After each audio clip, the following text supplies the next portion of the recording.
ada 154 WNI yang saat ini sedang berada dalam operasi penyelamatan karena terlibat kasus online scamming. Jadi awalnya ada beberapa WNI yang menghubungi hotline KBRI Manila.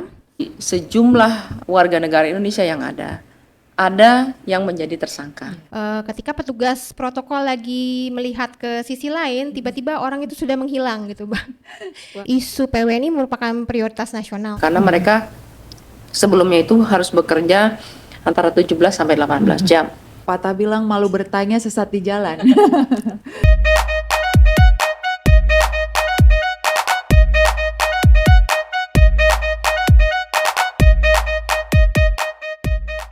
Halo para sahabat, selamat datang kembali di podcast Indonesia in Manila. Bersama saya Mila Tarigan yang akan menjadi host kamu pada podcast kali ini. Kita telah kedatangan dua orang tamu spesial, KBP Retno Prihawati, Atase Polri KBRI Manila, dan Ibu Nona Siska, Pelaksana Fungsi Protokol Konsuler KBRI Manila. Mari langsung saja kita sapa. Selamat pagi Ibu-Ibu. Selamat pagi, Selamat Manila. pagi, Mbak Mila. Ya, ini para Srikandi-Srikandinya KBRI Manila nih yang berada di balik tim penyelamatan WNI. Baik, hari ini kita akan berbincang-bincang santai mengenai kisah di balik operasi penyelamatan WNI di Filipina. Yang saya dengar ada 154 WNI yang saat ini sedang berada dalam operasi penyelamatan karena terlibat kasus online scamming. Apakah benar nih Ibu Retno? Saya manggilnya Ibu Retno aja nggak apa-apa ya Bu ya? Boleh. Selamat pagi Ibu Mila dan selamat pagi Manila dan juga Indonesia. Sudah berapa malam nggak tidur nih Bu? Ya, kami mulai kegiatan itu tanggal 4 April menjelang jam 8 malam. Jadi sampai pagi, sampai jam 4 pagi baru selesai. Bahkan mungkin tim masih di sana. Tentang jumlah yang tadi Bu Mila sebutkan, memang sebelumnya 154, tetapi dari hasil pemeriksaan dan hasil penyidikan dari PNP, jumlah itu terus bertambah. Kemarin mungkin masih bersembunyi atau masih di satu fasilitas yang belum diperiksa, sehingga sampai hari ini jumlahnya sebanyak 242 orang. Wow. Semakin banyak ya Bu, dari awalnya 154 dan per hari ini 242 orang. Ini awalnya ceritanya seperti apa ini Ibu Nona? Sampai bisa ketahuan dan terjadi operasi penyelamatan, ini awalnya dari mana? Jadi awalnya ada beberapa WNI yang menghubungi hotline KBRI Manila. Mereka melaporkan kondisi mereka di perusahaan. Jadi laporan yang pertama itu kita terima dari 3 orang. Mereka itu melaporkan bahwa mereka mengajukan resign ke perusahaan tapi tidak diproses. Justru mereka malah ditaruh di ruang isolasi, dipisahkan dari teman-teman yang lainnya. Nah, kemudian seperti biasa kami setelah menerima laporan, kami teruskan kepada counterpart KBRI itu focal point-nya melalui DFA, itu Deplu Filipina. Kami laporkan ke mereka, kemudian melalui DFA itu akan kemudian diteruskan ke aparat terkait yaitu PNP, Philippine National Police, dan juga Department of Labor and Employment, karena ini terkait tenaga kerja yang ada di Filipina. Setelah itu kemudian PNP menindaklanjuti laporan dari KBRI Manila ini. Mereka membentuk tim untuk melakukan operasi penyelamatan di daerah Clark, Pampanga tersebut. PNP ini Philippine National Police ya? Iya, benar. Polisiannya Filipina? Iya. Oke, I see. Dan ini apakah di saat yang bersamaan ada kasus lainnya yang sama seperti ini yang sedang terjadi? Atau hanya di wilayah Pampanga saja? Kalau yang sifatnya operasi oleh kepolisian Filipina, pada saat terjadi di Pampanga itu hanya di Pampanga saja, tapi kemudian 2 hari kemudian ada juga permintaan dari Southern Police District, itu mereka akan melakukan operasi penyelamatan di satu perusahaan di daerah Parañaque di Metro Manila. karena mereka mengidentifikasi ada sejumlah pekerja Indonesia di perusahaan tersebut, sehingga mereka menghubungi KBRI untuk meminta dukungan pendampingan dari KBRI supaya bisa langsung mengidentifikasi para pekerja yang merupakan WNI. Berarti sebenarnya banyak sekali trigger ya yang berperan penting dalam operasi penyelamatan ini yang misalnya tadi berawal dari adanya laporan di hotline KBRI Manila seperti itu ya Bu ya. Lalu kerjasama yang baik dan komunikasi baik juga yang selama ini telah terjalin dengan pihak kepolisian yang ada di sini dan banyak pihak lainnya ya seperti Kementerian Luar Negeri Filipina. Nah, kalau setelah mereka digerebek nih Bu Atpol ya, kira-kira apa yang dilakukan langkah selanjutnya? Yang pertama yaitu setelah kita bekerja sama dengan PNP tentu mengikuti prosedur-prosedur apa yang disiapkan oleh PNP. Prosedur yang pertama adalah kita mengidentifikasi warga negara yang terlibat. Tentu fokus kami dari Indonesia hanya mengidentifikasi warga negara Indonesia yang berada di dalam fasilitas tersebut. Ternyata bahwa banyak yang pada saat itu kita belum bisa mengidentifikasi perannya masing-masing. Betul. Kita hanya mengidentifikasi nama samaran, kemudian juga dia berada di gedung mana, kemudian juga apa yang dia alami, kita tanyakan kesehatannya bagaimana, hal-hal yang sifatnya masih umum. Kemudian beberapa hari kemudian, artinya PNP bekerja on the spot pada saat itu, tidak bergerak kemana-mana, melakukan lokalisir terhadap warga negara termasuk juga warga negara Indonesia. Dalam proses pelokalisirannya tersebut saya selalu mendampingi karena siapa tahu di antara mereka juga memerlukan bantuan, karena pada saat itu juga dilakukan penyitaan terhadap kepemilikan masing-masing, handphone pribadi, kemudian juga mereka disuruh keluar dari ruangan, semuanya dalam proses pendataan. Jadi kita harus memastikan mereka semua dalam keadaan sehat dan baik. Kemudian proses selanjutnya adalah pengidentifikasian oleh PNP, mana yang jadi tersangka, kemudian mana yang jadi saksi, mana yang betul-betul nanti adalah korban trafficking. Itu proses itu sambil wawancara kita kumpulkan bahan, sambil berjalan sampai dengan sekarang ini belum selesai. Menarik ini Bu. Jadi sebenarnya tadinya awalnya saya berpikir bahwa mereka semuanya adalah korban seperti itu ya. Tapi ternyata setelah diperiksa datanya, diinterview, ditanyakan mungkin kisah mereka masing-masing sampai terjebak di dalam online scamming ini, mungkin dari situ akan ketahuan ya seperti apa status mereka. Tapi sebenarnya memang ada ya Bu yang ternyata berstatus selain korban. Itu memang ada. Iya, memang ada. Setelah itu kita dapatkan informasi setelah hasil penyidikan. Tugas saya di sana hanya mendampingi bagaimana supaya warga negara Indonesia mendapatkan keterangan yang lengkap. Tentu saya adalah jembatannya. Artinya atas polisi sebagai jembatannya. Tidak dipungkiri bahwa dari sejumlah warga negara Indonesia yang ada yang menjadi tersangka. Ya. Di antaranya adalah 2 orang tersangka, adalah inisial I dan R. Kemudian ternyata setelah kita lakukan penelusuran juga, baik itu melalui face recognition, kami bekerja sama dengan Bidum Bareskrim Polri, karena sesaat itu juga atas perintah Kadifo Binter tentunya pimpinan kami di Jakarta melakukan backup dan menelusuri serta untuk melihat apakah ada keterkaitan antara jaringan-jaringan yang ada di Indonesia dengan jaringan-jaringan yang ada di Filipina ataupun negara-negara lain yang sekarang ini sedang menjadi concern daripada Polri untuk menanganinya. Tentu Pak Kadifo Binter menyampaikan bahwa ada langkah-langkah yang harus kami lakukan yang untuk bisa kami report ke Jakarta. Ya, berarti memang kita harus akui bahwa kompleksitas dari isu ini itu cukup tinggi ya, karena banyak pihak-pihak yang terlibat dan statusnya juga mereka tidak hanya sebagai korban. Oleh karena itu solusinya juga perlu solusi bersama seperti itu ya Bu ya, perlu kolaborasi dengan berbagai pihak. Namun dalam penanganan operasi penyelamatan ini tentunya dari sejak awal pun sudah KBRI Manila tidak bisa sendiri. Tadi sudah ada laporan dari berbagai pihak. dan di lapangan juga buat Pol tentunya tidak sendirian, ada aktor lain, ada pihak-pihak lain, itu siapa saja Bu?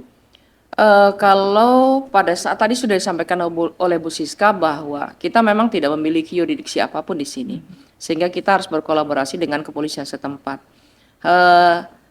End resultnya adalah bahwa setelah kita melakukan kegiatan tersebut, maka yang terlibat dari PNP bukan hanya PNP saja ternyata, dari beberapa lintas instansi yang memang memiliki concern terhadap ini, imigrasi, kemudian departemen sosialnya di sini, kemudian juga dari trafficking in person, ya human trafficking yang ada di sini. Jadi itu semuanya berkolaborasi. Tentunya selain di Filipina, kami pun memiliki fungsi-fungsi yang ada di kepolisian, sehingga saya melaporkan kepada Pak Kadif Binter selaku atasan langsung saya, menyampaikan bahwa kondisi yang ada di sini sehingga beliau menurunkan tim Bareskrim Polri untuk membantu kita mengidentifikasi itu. Kemudian juga selain itu juga ada tim dari intelijen Badan Intelijen Keamanan yang ada di Jakarta juga turut serta. Selain itu juga tentunya dari Divubinter Polri sebagai jembatan antara kepolisian Indonesia dengan kepolisian Filipina terkait dengan hubungan polis to polis. Wow, luar biasa sekali ini komitmen kita ya untuk menangani isu ini sampai dari Indonesia juga langsung gercep, gercep langsung sampai di Filipina. Nah, dan tadi saya dengar bahwa korbannya juga tidak hanya WNI ternyata dan ada dari negara-negara ASEAN lainnya ya, Ibu Nona.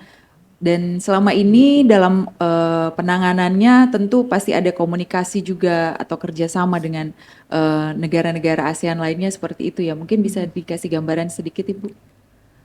Mungkin yang paling dekat dengan sesama negara ASEAN ya, karena mayoritas korban dari terlibat dalam perusahaan online scamming ini sayangnya berasal dari negara-negara ASEAN, tetangga kita sendiri. Jadi kami punya grup untuk fungsi konsuler dari embassy negara-negara ASEAN yang ada di Filipina. Jadi di situ kita tukar informasi, tukar pengalaman, penanganan kasus. Kemudian juga ada juga di mana momen-momen yang difasilitasi oleh pemerintah Filipina. Mereka mengumpulkan dubes-dubes dari negara-negara Asia Tenggara yang ada di Filipina ini untuk membahas bersama isu penanganan online scamming ini. Nah, kalau boleh tahu, setelah diperiksa, lalu mereka tahap selanjutnya seperti apa yang dilakukan oleh KBRI Manila? Ya mungkin untuk kasus yang di Pampanga ini Mbak Mila, ini agak berbeda karena ini melibatkan banyak pihak di Filipina. Biasanya operasi penyelamatan yang pernah kami alami itu hanya dilakukan oleh kepolisian. Kalau oleh kepolisian biasanya itu langsung diserah terimakan kepada KBRI Manila. Kemudian kita membantu menerbitkan, seandainya paspor mereka tidak dikembalikan oleh perusahaan, kita membantu menerbitkan SPLP, itu surat perintah perjalanan laksana paspor. Itu kita menerbitkan itu, kemudian kita membantu WNI tersebut untuk menyelesaikan urusan keimigrasian. Jadi kalau misalnya mereka belum punya visa kerja, itu mereka harus membayar sejumlah denda overstay untuk bisa keluar dari Filipina. Kemudian setelah itu selesai, kita akan memproses repatriasi ke Indonesia.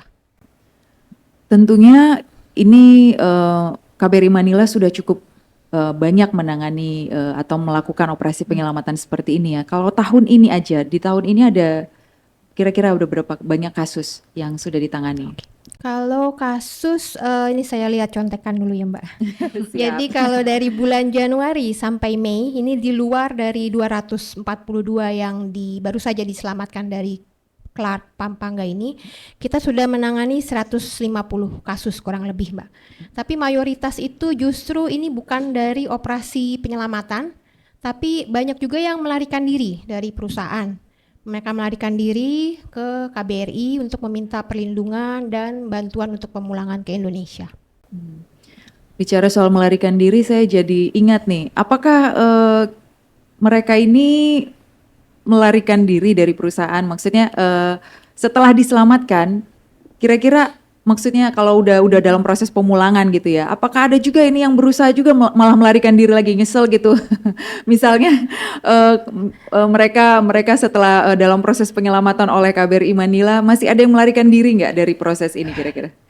Ya kebetulan ini baru kejadian ya Mbak. Jadi dari yang sudah diselamatkan oleh aparat penegak hukum Filipina itu ada kemarin, jadi dia sudah kita bantu proses keimigrasian, sudah membayar denda overstay, kemudian sudah membeli tiket, pengakuan dia membeli tiket, tapi ternyata setelah kita teliti lagi ternyata hanya bookingan. Jadi ketika kami bawa ke bandara, sudah kami dampingi bawa ke bandara, ketika sedang mengantri check-in di counter check-in, ketika petugas protokol lagi melihat ke sisi lain, tiba-tiba orang itu sudah menghilang gitu Bang. Wah. Dia sudah menghilang.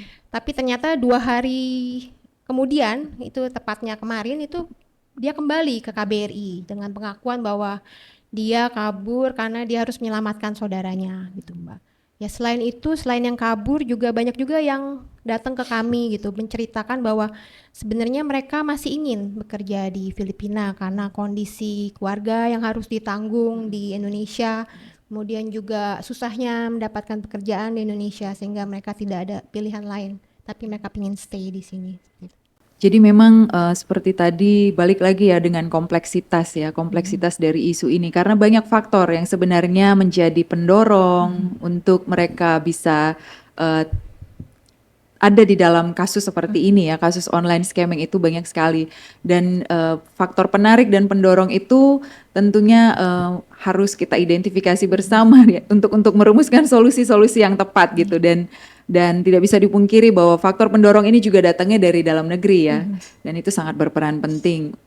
Baik, kalau begitu berarti sebenarnya sudah bisa dikatakan sekitar 390-an kasus sampai mulai dari Januari sampai di bulan Mei ini. Nah, setelah mereka ditetapkan statusnya melalui pemeriksaan yang dilakukan oleh aparat penegak hukum, lalu KBRI Manila melakukan langkah perlindungan seperti apa ini Bu Nona? Apakah mereka akan ditampung dulu karena mungkin tidak bisa berbarengan, harus langsung dipulangkan, ada yang mungkin belum mendapatkan tiket atau seperti apa?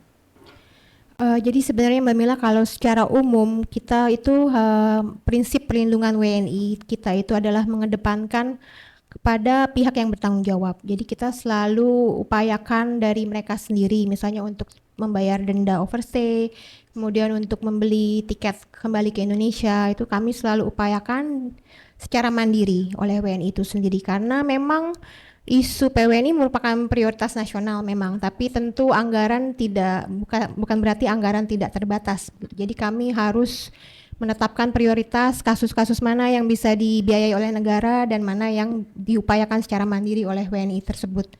Namun untuk kasus dari 242 WNI yang di Pampanga ini Mbak, ini ada perlakuan yang berbeda karena ini menjadi perhatian pemerintah Filipina.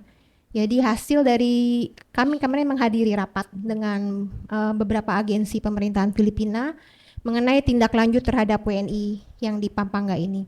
Jadi pemerintah Filipina itu berkomitmen, mereka menyediakan fasilitas di mana WNI ini ditampung, kemudian diberi makan, sambil menunggu proses selanjutnya begitu Mbak. Proses selanjutnya ini kita menunggu paspor mereka dikembalikan kepada kita, kemudian kita verifikasi apakah benar ini WNI ini adalah pemilik paspor tersebut, kemudian ada urusan imigrasi juga yang harus diselesaikan. Dan baru nanti kami akan merepatriasi secara bertahap ke Indonesia. Nah, selama menunggu proses itu, pemerintah Filipina menyediakan fasilitas untuk mereka tinggal dan makan, gitu, Mbak. Pokoknya diupayakan semaksimal mungkin yang kita bisa, kita akan lakukan yang terbaik seperti itu ya, Bu Siska ya. Izin Bu Atpol, kalau mungkin kita boleh tahu kondisi di lapangan saat ini seperti apa ya, Bu? Saya terakhir ke sana adalah kemarin bersama dengan tim Bareskrim. Kondisi mereka sekarang semuanya dalam keadaan sehat karena yang tadi Bu Siska sampaikan bahwa ini adalah integrated dari semua ada penegak hukum yang berada di Filipina dan interinstansi, sehingga di sana sudah disiapkan fasilitas kesehatan, kemudian memudahkan untuk warga negara Indonesia atau siapapun yang mengalami eh, gangguan kesehatan minimal itu bisa berobat ke fasilitas tersebut. Kemudian terakhir kemarin juga kami artinya dengan Barreskrim melakukan pendataan dan mengidentifikasi semua warga negara Indonesia yang berada di sana, dikumpulkan di dalam satu ruangan. Kita mengisi kuesioner dan melakukan pendataan tentunya untuk kepentingan penyelidikan yang akan kita lakukan. Jadi semuanya dalam keadaan sehat dan kita tanyakan dan kelihatannya mereka sudah lebih segar dibandingkan dengan waktu sebelumnya, karena mereka sebelumnya itu harus bekerja antara 17 sampai 18 jam. Bisa dibayangkan istirahat kurang, kemudian waktu keluar untuk ke toilet, untuk hal-hal lain itu sangat dibatasi sekali.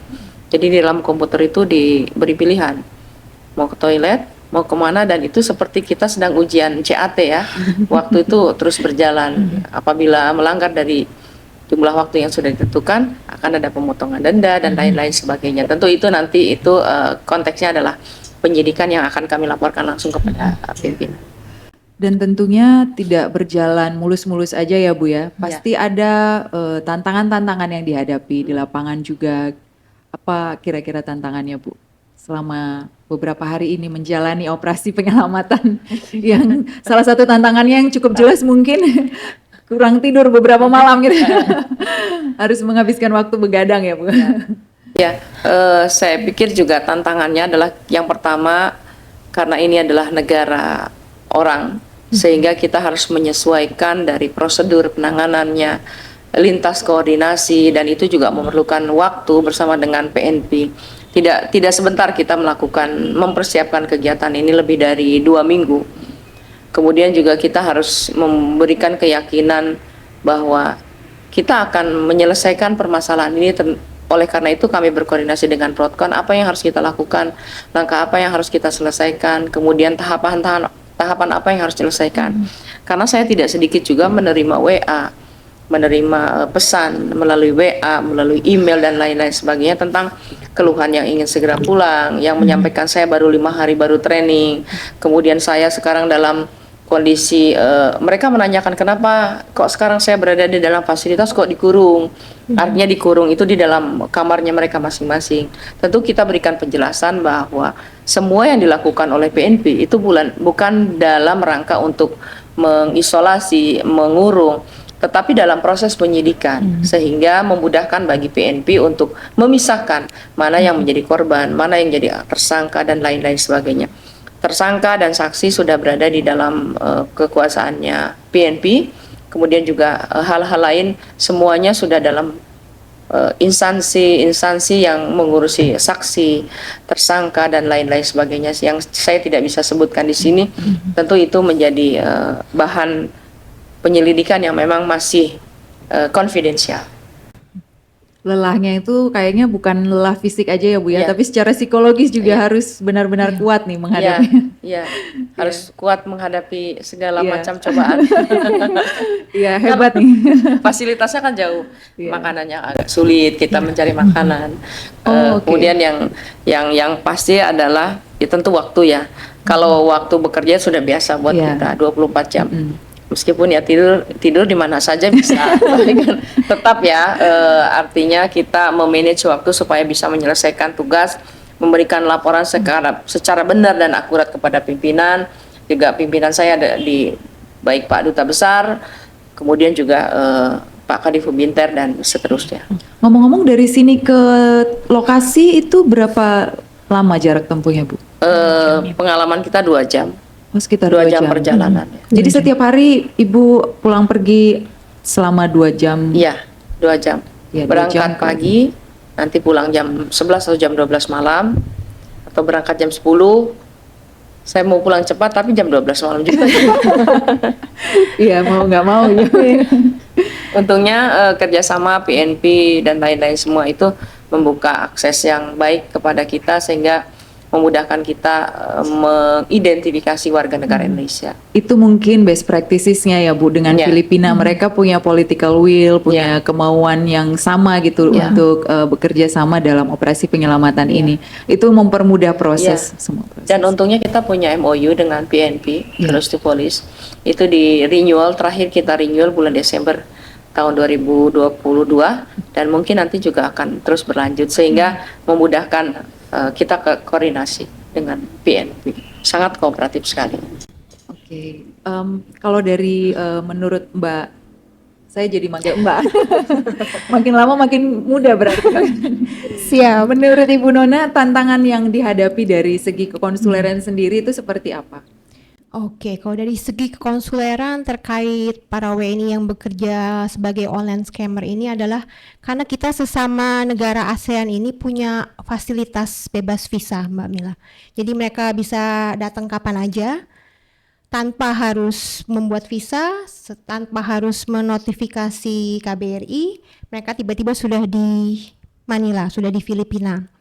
Kemudian di Filipina ini sendiri juga ada mekanisme untuk mengkonversi dari visa turis itu menjadi visa kerja, Mbak. Jadi perusahaan itu bisa mensponsori pekerja tertentu untuk mengurus visa kerja gitu, Mbak. Itu jadi agak mempersulit bagi KBRI untuk memantau WNI ini ada di mana, apakah dia benar turis, apakah kemudian dia bekerja. Itu salah satu tantangannya, Mbak. Kemudian tantangan lainnya itu adalah mungkin tawaran kerjanya ini sangat menggiurkan, Mbak ya. Karena biasanya tuh tawaran kerjanya online, gajinya besar, kemudian semua ditanggung, Mbak. Jadi paspor dibuatkan oleh mereka, tiket dibayarin, kemudian Tinggal juga ya? ya ketika mereka tiba dijemput, akomodasi disiapkan, makan semuanya sudah ditanggung oleh perusahaan. Tapi kesalahannya adalah nggak ada kontrak kerja, Mbak. Jadi mereka datang hanya tergiur ya dengan tawaran-tawaran tersebut, tapi tidak ada kontrak kerja. Jadi ketika mereka mulai kerja, seperti yang Ibu Atpol bilang tadi itu, mereka kerja 17 sampai 18 jam, tapi kemudian mereka juga susah untuk menuntut perusahaan karena tidak ada kontrak kerja. Mungkin itu tantangan yang dihadapi, Mbak. Nah, berarti mungkin ini kan sebenarnya banyak informasi-informasi penting yang nanti para sahabat kita, sahabat podcast ini bisa mengambil hal baik ya, hal baik untuk langkah pencegahan atau antisipasi ke depan gitu ya. Karena kan niatnya sebenarnya pasti setiap orang itu tulus ingin mencari pekerjaan dulu awalnya gitu. Cuman kadang-kadang kita terjebak dalam satu situasi yang kita tidak bisa ketahui sebelumnya. Mungkin Bu Atpol dan Ibu Siska punya saran atau pesan seperti itu untuk para sahabat kita. Bagaimana nih langkah-langkah yang pencegahan yang bisa kita lakukan supaya tidak terjebak dalam situasi ini? Oke. Yang pertama kita tahu bahwa semua para pekerja itu direkrut melalui platform berbagai media sosial. Banyak sekali media sosial. Dan itu semuanya menggunakan teknologi. Oleh karena itu, pertama kita harus waspada terhadap segala macam tawaran yang tidak jelas. Even itu mereka memberikan penjelasan, misalnya penjelasannya itu adalah penjelasan nanti akan gaji sekian, diberikan fasilitas, jam kerjanya berapa jam. Tapi kita harus tahu bahwa itu adalah bagian daripada upaya untuk merayu. Kita harus waspada. Kalau tidak jelas jangan. Apalagi sekarang negara-negara yang dituju itu bukan hanya negara Filipina, tapi sudah negara ASEAN. Iming-iming gaji besar. Kemudian yang kedua, perlu diwaspadai juga adanya tawaran dari teman yang menawarkan. Karena di sini ada istilah bisa resign apabila kita bisa membawa teman yang lain. Ini hasil wawancara yang kita dapatkan dari beberapa yang sudah dikembalikan. Apa yang menyebabkan mereka datang ke sini? Bukan hanya melalui platform media sosial, tetapi juga melalui platform melalui teman-teman sendiri. Kemudian yang ketiga, selalu memonitor perkembangan situasi dan mendapatkan informasi yang sebaik-baiknya. Apakah itu melalui media sosial juga dan lain-lain sebagainya. Sehingga itu akan meningkatkan kewaspadaan. Apabila memang memerlukan informasi, bisa melalui kepolisian setempat, baik itu Mabes Polri, ada divisi humas, ada divisi hubungan internasional yang memang memiliki korelasi dengan kepolisian-kepolisian yang ada di sini, atau bisa melalui hotline mungkin punyanya KBRI, dan bisa direct melalui akun-akun yang ada kita punya, atas Polri Facebook, atas Polri Instagram, atau bisa WhatsApp langsung ke nomor direct officialnya atas polisi. Bisa kita berikan informasi. Tapi kalau udah dikasih informasi, yakini. Jangan sampai ini katanya saya begini nih kerjaannya, ini katanya ya wis monggo. Kalau demikian Pilihan ya, Bu. ya itu adalah pilihan yang akan mereka terima, akan yang mereka lakukan, sehingga kita bisa bertanggung jawab terhadap diri kita sendiri. Berarti ada benernya juga itu, Bu. Kalau pepatah bilang malu bertanya sesat di jalan. Ternyata nggak cuma sesat di jalan, sesat di mana-mana juga kalau malu bertanya. Jadi perlu cross check ya, Bu. Kalau itu too good to be true katanya, itu perlu dicurigai gitu ya. Kita juga bekerja sama dengan divisi Humas Polri yang ada di Jakarta, kemudian juga dengan Bimas yang ada di Polda masing-masing. Berarti sampai ke daerah sebenarnya ya. Mungkin dari Bu Siska? Ya, mungkin kami mau nambahin dari sisi pencegahannya Mbak di Indonesia. Jadi kalau dari kasus-kasus yang kami tangani, sebenarnya WNI-WNI yang datang ini punya profil tertentu, jadi usia tertentu, daerah asal tertentu.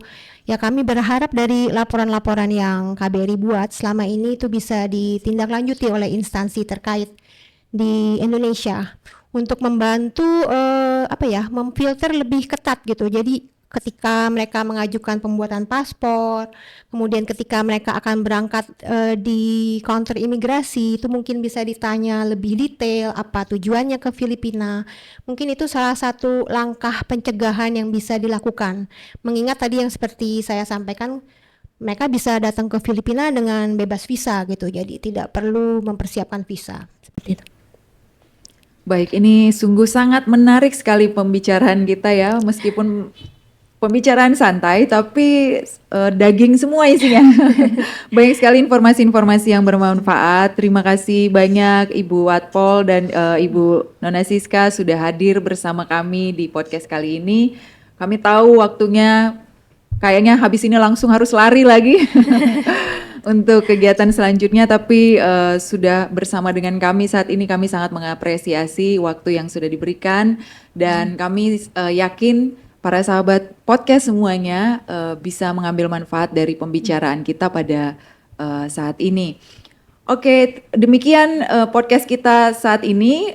Kami berharap semoga sahabat semuanya bisa memperoleh informasi yang penting dari podcast ini, dan jangan lupa komen, like, subscribe, and share sesi podcast kita di KBRI Manila TV, di channel kita, dan nantikan edisi-edisi kita selanjutnya yang tidak kalah menarik. Sampai jumpa.